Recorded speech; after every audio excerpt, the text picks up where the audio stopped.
আসসালামু আলাইকুম। Always remember food is good. আজকে স্টাফ কোয়ার্টারে একটা পিৎজার ফুড কোর্টে গেছিলাম, ওই জায়গায় তাদের পিৎজাটা ট্রাই করলাম। অ্যান্ড তাদের চিজের পরিমাণও খুব ভালো থাকে, আর পিৎজার আপনার প্রাইস অনুযায়ী কোয়ান্টিটি খুব ভালোই দেয়, আর টেস্টও বেটার। আপনারা সবাই ট্রাই করতে পারেন। স্টাফ কোয়ার্টারে মোড়ে গেলেই সাইডে, রাস্তার সাইডে দাঁড়ানো দেখতে পারবেন তাদের ফুড কোর্টটা পিৎজার। তাদের পিৎজার দোকানের নাম হচ্ছে পিৎজা কিং ঢাকা। পুরো ভিডিওটায় তাদের পিৎজা মেকিং প্রসেসটা আর তাদের মেনুটা দেখানো হয়েছে, তো আপনারা পুরো ভিডিওটা দেখেন।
আগে শুক্রবারে কি অফ ছিল নাকি?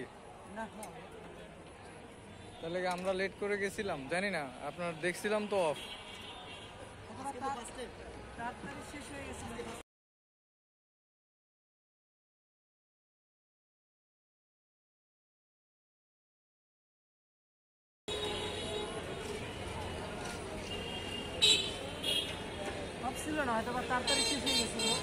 হ্যাঁ, সেইটা হইতে পারে।